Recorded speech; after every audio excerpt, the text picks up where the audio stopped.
It is Halloween. Alani and Sherry, friends since preschool, were watching Samson, Alani's young brother. Her parents were supposed to be doing this, but when your mother leaves your father, plans tend to go out the window. But Samson is having fun.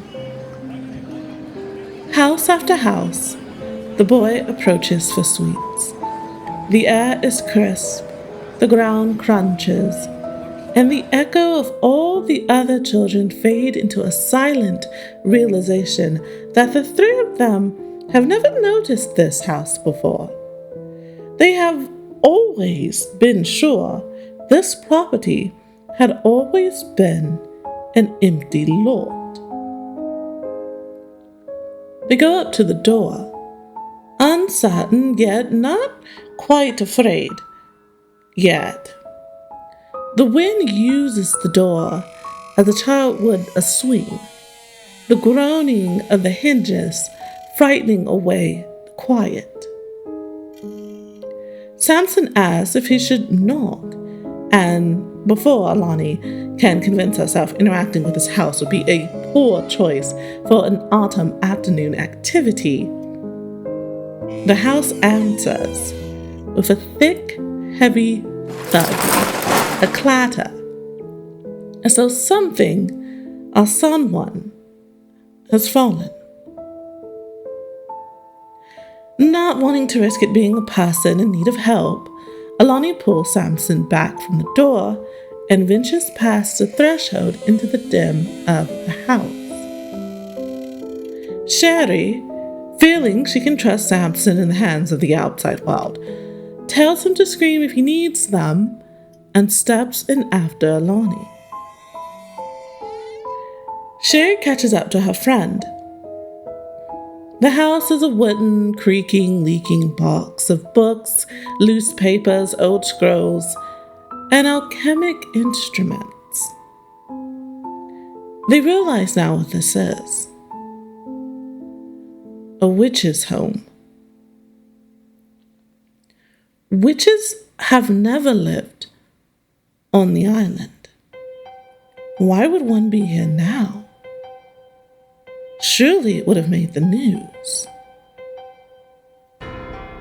The girls come across it. An old bookcase that had died from the weight of its tomes. Old books littering the floor around it, like bullet cases at a murder scene. Assuming the collapse the source of the thud from earlier, the girls turn to leave. They dare not call out to the owner of the house, trespassing on witch property as a non-witch is grounds for execution. But even with that in mind, it would seem the girls have decided they're not quite done yet. When would they ever have this chance again? How could they not get a little nosy?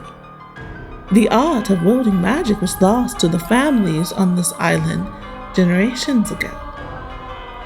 They poke and prod a bit, right before the air of the house seems to turn. Something electric and startling flicks itself round the girls. They usher themselves hastily towards the door. On the way back to the sidewalk, lying next to a barn pile, Sherry notices a peculiar stick. It's half sanded, half still with the bark on. She holds it out for Alani to see. After some back and forth, they rationalize that it's most likely a busted one, and for it to be so carelessly discarded, not even making it into the barn pile, it must be nothing better than a plain stick. To commemorate the night, Sherry takes it with her. Later, while making the way home, Samson playfully wishes it could stay Halloween.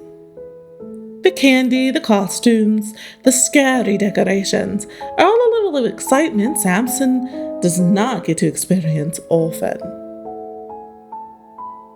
Sherry, abuzz with some playful discontent, pulls the wand out of her bag and says to Samson she shall grant his wish. The moment Sherry flicks the wand, her and Alani feel something change. The startling electricity that scared the girls out of the house builds around them. It seems to weave and expand, and then that's it.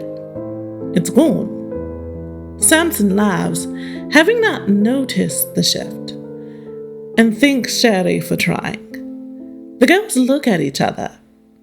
But with Samson having taken the lead, Sherry and Alani very much so willing to drop the moment and go after the boy.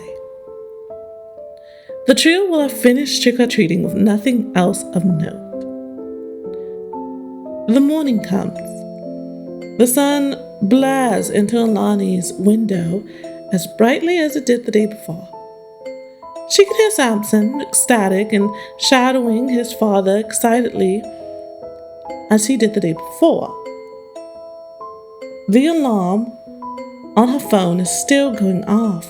She reaches for it, and when she silences it, she notices something curious. Her phone says it's still Halloween.